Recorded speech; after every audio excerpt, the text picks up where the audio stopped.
بسم اللہ الرحمن الرحیم۔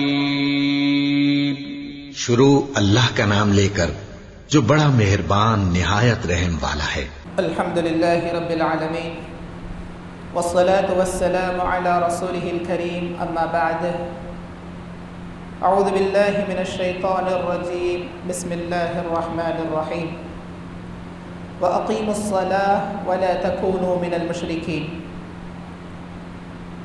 وَمَا أُمِرُوا إِلَّا لِيَعْبُدُوا اللَّهَ مُخْلِصِينَ لَهُ الدِّينَ حُنَفَاءَ وَيُقِيمُوا الصَّلَاةَ وَيُؤْتُوا الزَّكَاةَ۔ رب اشرح لي صدري ويسر لي أمري واحلل عقدة من لساني يفقهوا قولي۔ پچھلے درس میں شیخ محترم سے ہم نے حیض کے بارے میں، استحاضہ کے بارے میں اور نفاس کے بارے میں جانا تھا۔ اب اس کے بعد جو کتاب شروع ہوتی ہے وہ ہے کتاب الصلاح، اور کتاب الصلاح میں نماز کے مسائل اور احکام میں سب سے پہلا جو باب ہے وہ ہے اوقات الصلاح، یعنی نماز کے اوقات۔ یاد رکھیں، اللہ تبارک و تعالیٰ نے مومنوں کے لیے، مسلمانوں کے لیے 5 نمازیں فرض کی ہے، اور یہ ہجرت سے پہلے فرض کی گئی تھی، اور اس کا واقعہ آپ کو معلوم ہے، اسراء اور معراج کے وقت یہ نمازیں فرض کی گئی تھی، جو کہ اصل میں 50 تھی۔ پھر اللہ تبارک و تعالیٰ نے نبی کریم صلی اللہ علیہ وسلم کے مطالبے اور درخواست کی وجہ سے 5 کر دی، اور فرمایا کہ یہ 5 نمازیں 50 کے برابر ہے اجر و ثواب کے اعتبار سے۔ تو عربی زبان میں نماز کو کہتے ہیں الصلاح، الصلاح یعنی نماز، اور لغوی معنی الصلاح کا عربک ڈکشنری کے اعتبار سے الصلاح کسے کہتے ہیں، تو الصلاح کا معنی ہوتا ہے الدعاء، یعنی دعا کرنا۔ چونکہ نماز پوری کی پوری دعا ہے، اللہ تبارک و تعالیٰ سے مناجات ہے، ایک بندہ اللہ تبارک و تعالیٰ سے مانگتا ہے، اللہ کی کبریائی اور عظمت بیان کرتا ہے، تو الصلاح کا معنی کیا ہے؟ الدعاء۔ جیسے کہ سورۃ التوبہ میں اللہ تبارک و تعالیٰ کا ارشاد ہے، خذ من اموالہم صدقۃ تطہرہم وتزکیہم بہا وصلی علیہم ان صلاتک سکن لہم واللہ سمیع علیم۔ اے نبی صلی اللہ علیہ وسلم، آپ ان کے مالوں میں سے صدقہ لیجئے جو انہیں پاک و صاف کر دے، اور آپ صلی علیہم، صلی، آپ ان کے لیے دعا کیجئے، ان صلاتک، صلاتک، یقیناً آپ کی دعا ان کے لیے موجب اطمینان ہے، سکون کا باعث ہے، اور اللہ تبارک و تعالیٰ سننے اور جاننے والا ہے۔ تو یہاں پر جو صلاح کا لفظ آیا ہے، ان صلاتک، کہ آپ کی نماز، یعنی صلاح یہاں پر دعا کا معنی ہے۔ تو صلاح کا معنی لغوی اعتبار سے ہوتا ہے دعا کرنا، جیسا کہ ابو ہریرہ رضی اللہ تعالیٰ عنہ راوی حدیث ہے، اور صحیح مسلم کی روایت ہے، نبی کریم صلی اللہ علیہ وسلم نے ارشاد فرمایا کہ اذا دعی احدکم فلیجب، جب تمہیں دعوت دی جائے تو قبول کرو، الا یہ کہ کوئی عذر شرعی ہو۔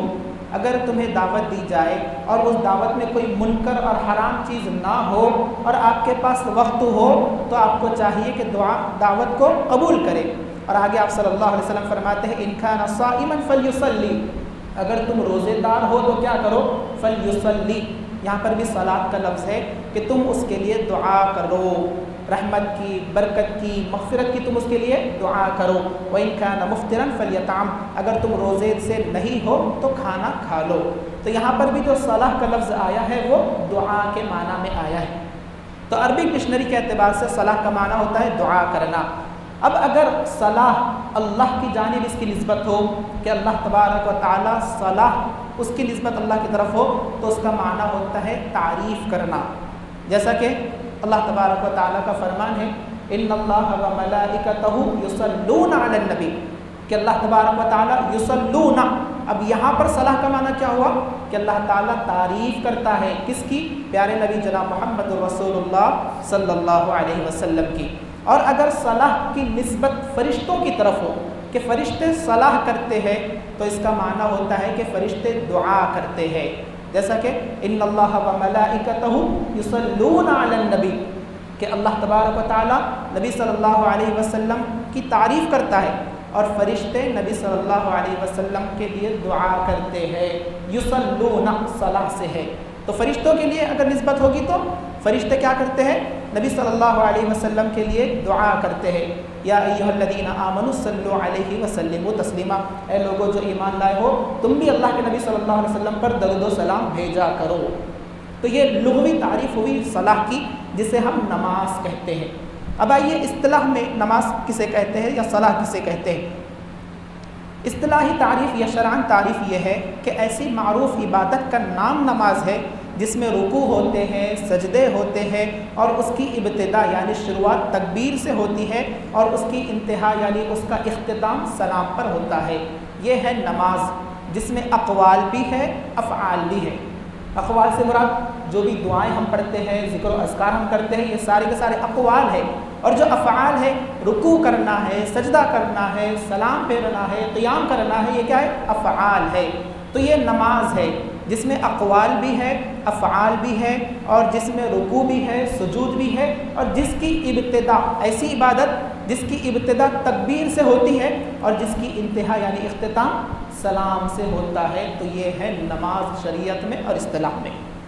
اب آئیے نماز کن پر فرض ہے؟ اللہ تبارک و تعالیٰ نے نماز کو فرض کیا، اور ہجرت سے پہلے فرض کیا اسراء اور معراج کی رات میں۔ تو اب یہ نماز کس پر فرض ہے؟ تو یاد رکھے یہ نماز فرض ہے ہر مسلمان پر، ہر بالغ پر، ہر عاقل یعنی عقل مند پر، جس کے پاس عقل ہو، چاہے وہ عورت ہو یا مرد ہو۔ ہر مسلمان، بالغ، عاقل، مرد یا عورت، یہ نماز ان لوگوں پر فرض ہے۔ جب ہم نے کہا کہ یہ نماز ہر مسلمان پر فرض ہے، تو مسلمان کی ضد اور الٹا کیا ہے؟ اپوزٹ کیا ہے؟ کافر۔ تو گویا کہ کافر پر نماز فرض نہیں ہے، واجب نہیں ہے، لازم نہیں ہے، اور اگر کافر اسلام قبول کر لیتا ہے تو جتنی اس کی نمازیں چھوٹی ہے وہ تمام کی تمام نمازیں معاف ہے۔ حدیث میں کیا ہے؟ اللہ کے نبی صلی اللہ علیہ وسلم نے ارشاد فرمایا کہ ان الاسلام یہدم ما کان قبلہ، کہ اسلام لا لیے پچھلے سارے گناہ معاف ہو گئے۔ تو جب ہم نے کہا کہ یہ نماز ہر مسلمان پر فرض ہے تو اس کا معنی کیا ہوا؟ کافر پر فرض نہیں ہے، مسلمان کا شیوا ہے، مومن کا شیوا ہے کہ وہ نماز کو قائم کرے، نماز کو ادا کرے، نماز کی حفاظت کرے۔ دوسری چیز ہم نے کہا کہ یہ نماز فرض ہے ہر بالغ پر۔ اب بالغ یعنی جو چھوٹا بچہ ہے، جو بالغ نہیں ہوا، اس پر نماز فرض نہیں ہے۔ نماز کس پر فرض ہے؟ ہر بالغ پر فرض ہے۔ ہر وہ بالغ جس کے لیے یعنی بلوغت کی چند علامتیں ہوتی ہیں، نشانیاں ہوتی ہیں، تو اگر اس میں سے ایک نشانی بھی کسی لڑکے کے پاس یا لڑکی کے پاس پائی گئی، وہ بالغ ہو گیا یا بالغ ہو گئی اور اس پر نماز فرض ہو گئی۔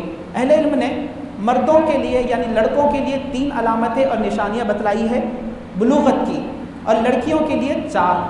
3 لڑکے اور لڑکیوں دونوں کے لیے سیم ہے، اور ایک چیز زائد ہے جو کہ لڑکیوں کے لیے ہے۔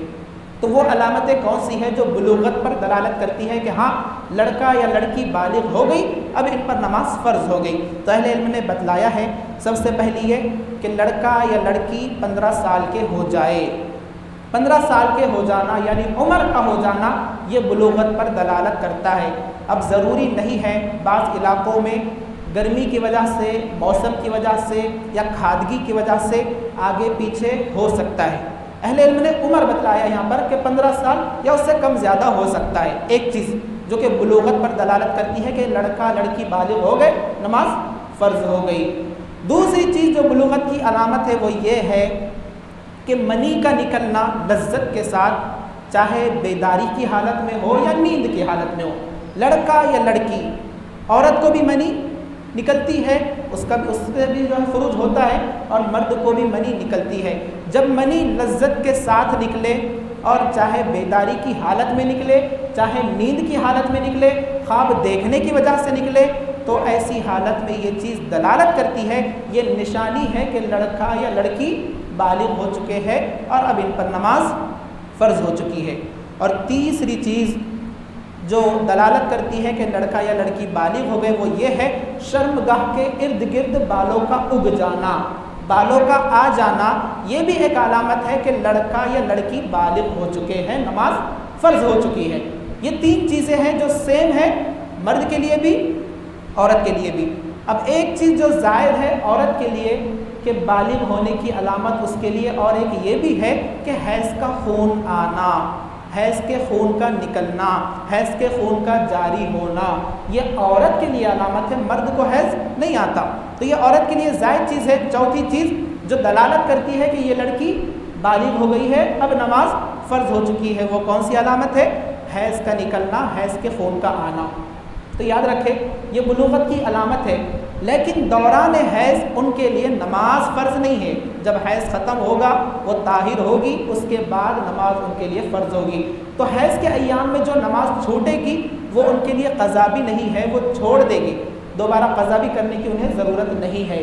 جیسا کہ حدیث میں آتا ہے، آپ صلی اللہ علیہ وسلم نے فرمایا الیس اذا حاضت لم تصلی ولم تصم، کہ ایسا نہیں ہے کہ جب عورت حائضہ ہوتی ہے، جب اسے حیض کا خون نکلتا ہے تو نہ تو وہ نماز پڑھتی ہے نہ تو وہ روزہ رکھتی ہے، تو نماز کی تو قضا نہیں ہے لیکن روزوں کی قضا اس کے لیے ہے۔ تو یہ 4 علامتیں ہیں جو اس بات پر دلالت کرتی ہے کہ لڑکا یا لڑکی بالغ ہو چکے ہیں، اب جب بالغ ہو گئے تو ان کے لیے نماز فرض ہو گئی۔ تیسری چیز جو ہم نے کہی ہے کہ یہ نماز فرض ہے، پہلا کہا ہر مسلمان پر، دوسرا کہا ہر بالغ پر، اور بلوغت کی علامتیں ہم نے دیکھ لی۔ تیسری چیز ہم نے کہی کہ ہر عاقل پر، کہ جس کے پاس عقل ہے، جس کے پاس سمجھ بوجھ ہے، جو عقل والا ہے، اس پر نماز فرض ہو جاتی ہے، چاہے وہ مرد ہو چاہے وہ عورت ہو۔ جب ہم نے عاقل کہا یعنی عقل مند کہا، ہوشیار کہا، تو اس کا الٹا اپوزٹ کیا ہے؟ مجنون ہے، پاگل ہے، جس کے پاس عقل نام کی کوئی چیز موجود نہیں ہے۔ تو جو مجنون ہے، پاگل ہے، اس پر نماز فرض نہیں ہے، اس سے نماز ساقط ہے، وہ معاف کر دیا گیا ہے۔ اور اسی طرح عقل مند سے جو نکل گئے وہ بوڑھے مرد بھی ہیں، وہ بوڑھی عورتیں بھی ہیں جو اتنے بوڑھے ہو گئے، ان کی اتنی عمر دراز ہوگی کہ عمر دراز ہونے کی وجہ سے، بہت زیادہ بوڑھے ہونے کی وجہ سے ان کی عقل ختم ہو گئی، ان کی تمیز فوت ہو گئی، تو یہ لوگ بھی مجنون اور پاگل کے زمرے میں آ سکتے ہیں، اہل علم نے کہا ہے۔ تو ایسے بوڑھے یا ایسی بوڑھی یا ایسا بوڑھا جو ان کی عمر بہت زیادہ ہو گئی اور جن کی عقل فوت ہو گئی، ختم ہو گئی، تو ایسے لوگ بھی جو ہے اسی شکل میں آتے ہیں، اسی زمرے میں آتے ہیں کہ ان کے لیے بھی نماز فرض نہیں ہے، کیونکہ ان کے پاس عقل ہی نہیں ہے، ان کے پاس تمیز ہی نہیں ہے، اچھے برے کی تمیز ان کے پاس موجود نہیں ہے۔ تو نماز کس پر واجب ہے؟ نماز ہر مسلمان پر، ہر بالغ پر، ہر عاقل پر، چاہے وہ مرد ہو چاہے وہ عورت ہو، ان لوگوں پر یہ نماز فرض ہے، واجب ہے، ساقط نہیں ہے، الا یہ کہ عذر شرعی ہو، کیونکہ نماز کی مشروعیت کا حکم حدیثوں میں آیا ہے۔ اللہ تبارک و تعالیٰ کا فرمان ہے اقیموا الصلاۃ ولا تکونوا من المشرکین، نماز قائم کرو اور مشرکین میں سے نہ ہو جاؤ۔ اور اسی طرح دین کے، اسلام کے بنیادی اصول میں سے ایک اصل کیا ہے؟ نماز کو قائم کرنا، اور شہادتین کے بعد یہ چیز ہے۔ اور نماز کو قائم کرنا، اس کی دلیل، اور نماز 5 ہے، اس کی دلیل یہ ہے جو کہ صحیح بخاری اور صحیح مسلم میں موجود ہے کہ ایک دیہاتی نبی کریم صلی اللہ علیہ وسلم کی خدمت میں آتا ہے اور کہتا ہے، اللہ کے نبی صلی اللہ علیہ وسلم مجھے بتلائیے کہ اللہ تعالیٰ نے مجھ پر نماز کا کتنا حصہ فرض کیا ہے۔ آپ صلی اللہ علیہ وسلم نے فرمایا 5 نمازیں فرض ہے، اس کے علاوہ نفلی طور پر تم نمازیں ادا کر سکتے ہو۔ اس حدیث سے کیا معلوم ہوا کہ نمازیں فرض ہے، اور وہ کتنی ہیں؟ 5 نمازیں ہیں۔ کون سی؟ فجر، ظہر، عصر، مغرب، عشاء۔ اب ان 5 نمازوں میں پہلی نماز کون سی ہے؟ بعض علماء نے کہا ہے کہ پہلی نماز ظہر کی نماز ہے، اور اکثر علماء نے کہا ہے کہ 5 نمازوں میں پہلی نماز فجر کی نماز ہے، اور یہی چیز راجح ہے کہ 5 نمازوں میں سب سے پہلی نماز کون سی ہے؟ وہ ہے فجر کی نماز۔ تو یہ 5 نمازیں ہیں۔ اب یاد رکھیں نمازوں کو چھوڑنے والے کا حکم کیا ہے، جو لوگ نمازوں کو ترک کر دیتے ہیں ان کا حکم کیا ہے؟ تو یاد رکھیں اگر جان بوجھ کر ہمیشگی کے ساتھ وہ نماز کو چھوڑ دیتے ہیں تو علماء نے کہا ہے، فقہا نے کہا ہے کہ ایسا شخص کافر ہو جاتا ہے۔ جان بوجھ کر دائمی طور پر، ہمیشگی طور پر چھوڑ دیے، وہ شخص کافر ہو گیا۔ لیکن علماء نے، جمہور علماء نے یہ کہا ہے کہ اگر کوئی شخص مشروعیت کو جانتا ہے اور یہ عقیدہ رکھتا ہے کہ ہاں نماز فرض ہے، نماز کو اگر چھوڑ دوں گا گناہ گار بن جاؤں گا، لیکن سستی اور کاہلی کی وجہ سے چند نمازیں اس سے فوت ہو جاتی ہے، کبھی کبھار اس سے نمازیں فوت ہو جاتی ہے سستی اور کاہلی کی بنا پر، ہمیشہ نہیں، دائمی طور پر نہیں، کبھی کبھار سستی اور کاہلی کی وجہ سے نمازیں فوت ہو گئی، لیکن وہ یہ عقیدہ رکھتا ہے کہ نماز کو چھوڑنا گناہ ہے، نماز فرض ہے، نماز کی مشروعیت کا عقیدہ رکھنے کے بعد سستی اور کاہلی کے ساتھ اگر تھوڑی بہت نماز چھوڑ دیتا ہے تو جمہور علماء، اکثر فقہا کا یہی کہنا ہے کہ ایسا شخص کافر نہیں ہوتا۔ لیکن جو شخص نماز کی مشروعیت کا انکار کر دے، نماز کی فرضیت کا انکار کر دے تو ایسا شخص کافر ہو جاتا ہے، یا جو شخص مشروعیت مانتا ہے لیکن ہمیشہ نماز چھوڑ رہا ہے، دائمی طور پر نماز کو چھوڑے ہوئے ہے، تو علماء نے کہا ہے، فقہا نے کہا ہے کہ ایسا شخص کافر ہو جاتا ہے، اور یہی چیز راجح ہے، یہی چیز اقرب الی الصواب ہے، واللہ تعالی اعلم۔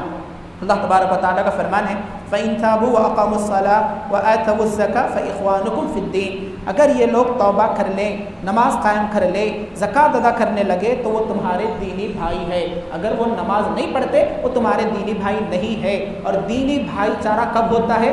جب ایک مسلمان دوسرا مسلمان ہوتا ہے، یعنی مسلمانوں کے درمیان ہی دینی بھائی چارہ ہوتا ہے، کافروں کے ساتھ دینی بھائی چارہ نہیں ہو سکتا۔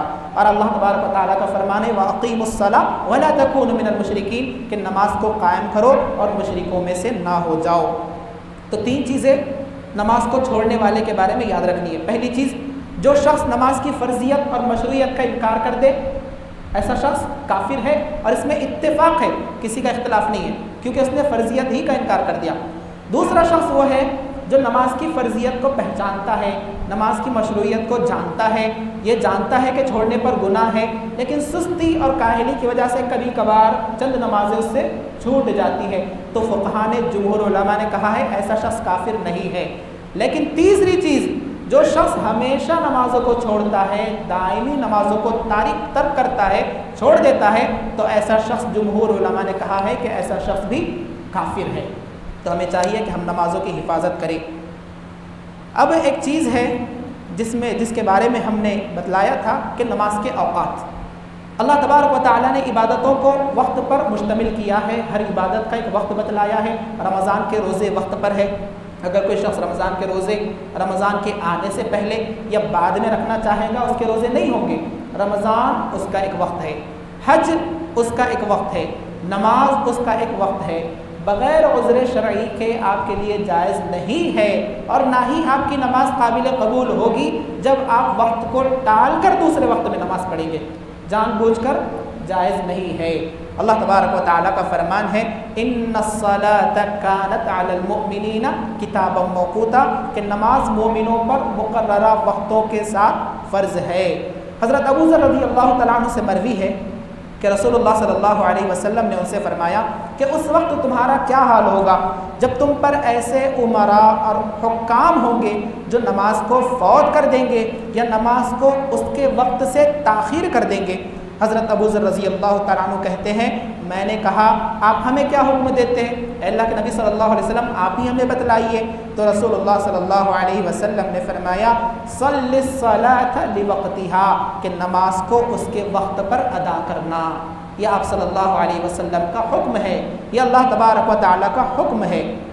ام فروہ رضی اللہ تعالیٰ عنہ راویہ حدیث ہے، وہ فرماتی ہے کہ نبی کریم صلی اللہ علیہ وسلم سے پوچھا گیا، دریافت کیا گیا کہ کون سا عمل سب سے افضل ہے؟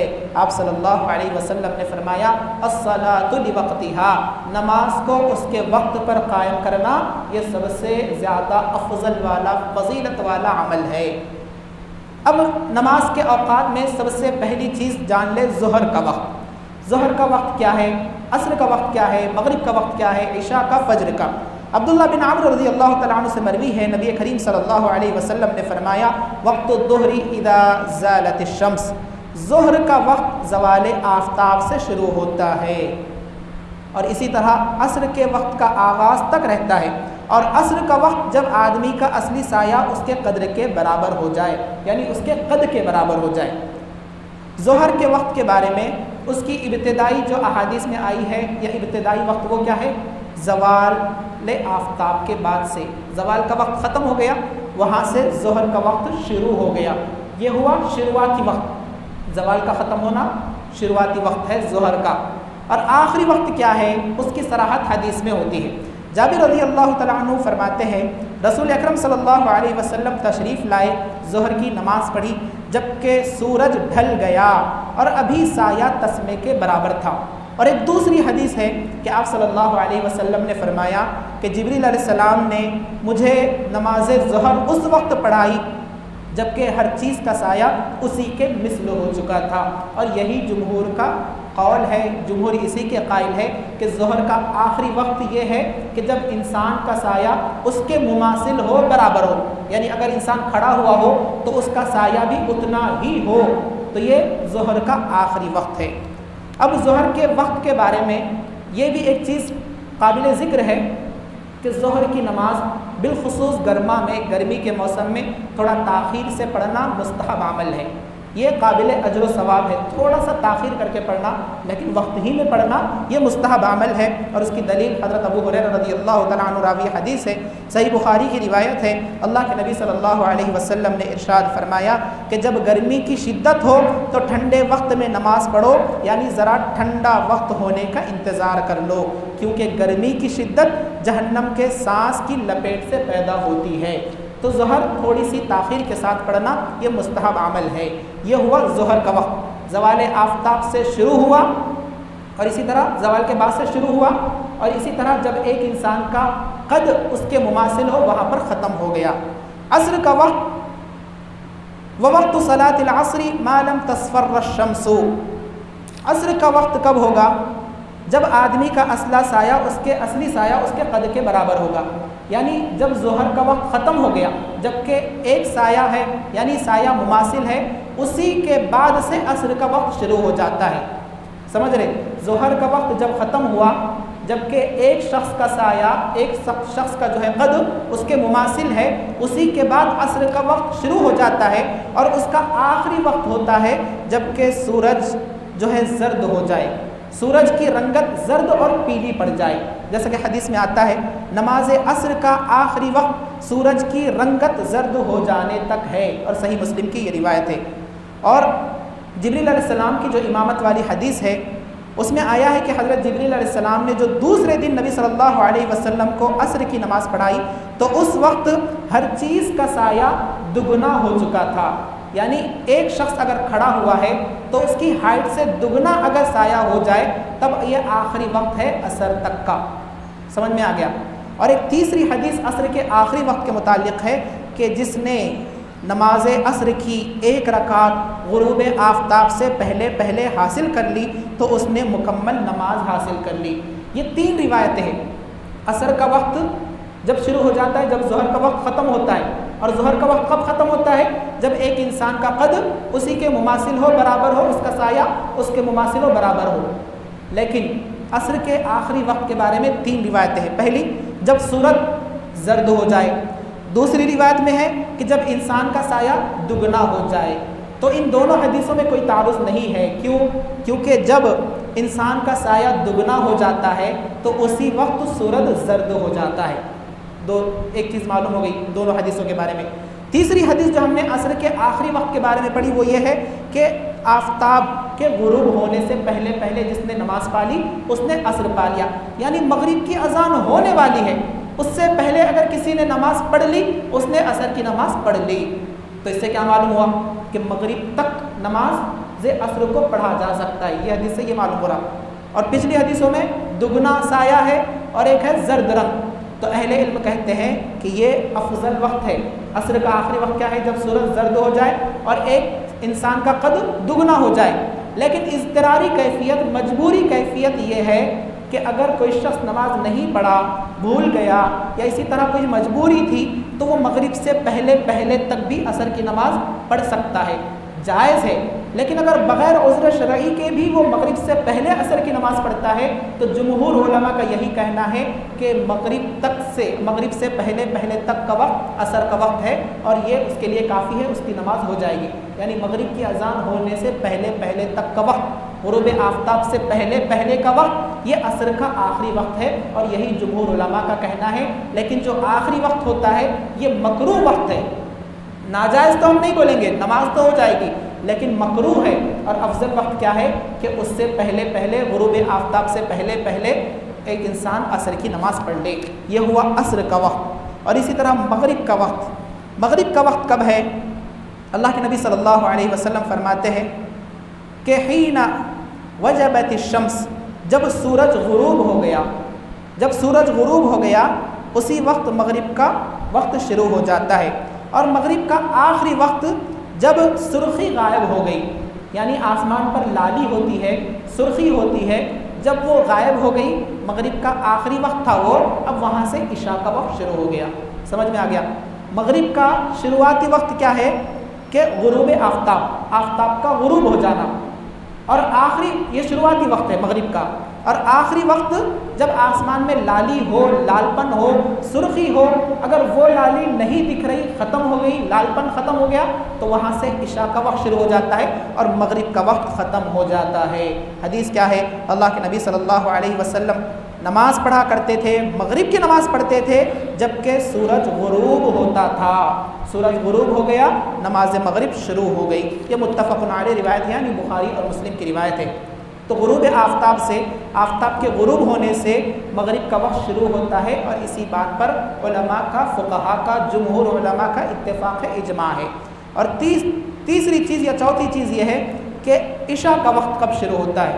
عشاء کا وقت جیسا ہم نے بتلایا کہ مغرب کا وقت کب ختم ہوا؟ جب لال پن اور سرخی آسمان کی ختم ہو گئی، مغرب کا وقت ختم ہو گیا، عشاء کا شروع ہو گیا. اب عشاء کا آخری وقت کب تک ہے؟ عشاء کا آخری وقت ہے آدھی رات تک. آدھی رات تک. اور اگر موٹا اگر ہم حساب کریں گے تو 12 بجے تک.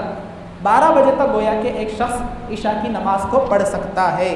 تو عشاء کا وقت الی نصف اللیل، حدیث میں آیا ہے ووقت صلاۃ العشاء الی نصف اللیل، کہ عشاء کا وقت آدھی رات تک ہے. اب یہاں پر علماء کا اختلاف ہے. امام ابو حنیفہ رحمہ اللہ فرماتے ہیں کہ عشاء کا آخری وقت آدھی رات ہے، اور جمہور علماء، اکثر علماء کہتے ہیں کہ عشاء کا آخری وقت طلوع فجر تک ہے، یعنی فجر کی اذان سے پہلے پہلے، فجر کا وقت شروع ہونے سے پہلے پہلے تک کا ہے. اور امام شافعی رحمہ اللہ، امام شوکانی رحمہ اللہ فرماتے ہیں کہ عشاء کا آخری اختیاری وقت آدھی رات تک ہے، یعنی اختیار کے ساتھ بغیر عذر شرعی کے آپ آدھی رات تک پڑھ سکتے ہیں. اور اضطراری یعنی مجبوری کیفیت یہ ہے کہ تم فجر سے پہلے پہلے تک بھی عشاء کی نماز پڑھ سکتے ہو. یہ امام شوکانی رحمہ اللہ کا قول ہے اور امام نووی بھی اسی کے قائل ہے. راجح قول، صحیح بات حدیث کی روح سے اگر ہم دیکھیں گے تو وہ یہ ہے کہ حدیث میں صراحت ہے، بالکل صراحت ہے وَوَقْتُ صَلَاةِ الْعِشَاءِ إِلَى نِصْفِ اللَّيْلِ، کہ عشاء کا وقت آدھی رات تک ہے، عشاء کی نماز کا وقت آدھی رات تک ہے. تو ایک مسلمان کے لیے ضروری ہے کہ وہ اپنی نماز کو آدھی رات کے ہونے سے پہلے پہلے عشاء کی نماز کو کیا کرے؟ ادا کر لے. حافظ ابن حجر رحمہ اللہ فرماتے ہیں کہ عشاء کا وقت فجر تک لمبا ہونے کے متعلق کوئی واضح حدیث موجود نہیں ہے.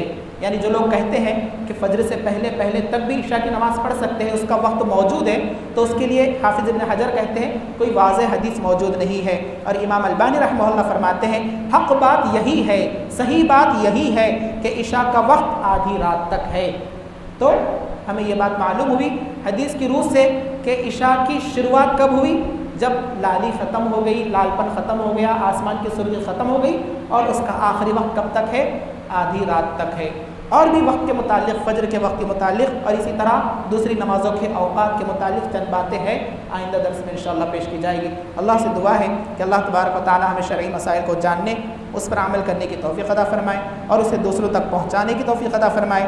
آمین. وآخر دعوانا ان الحمد للہ رب العالمین.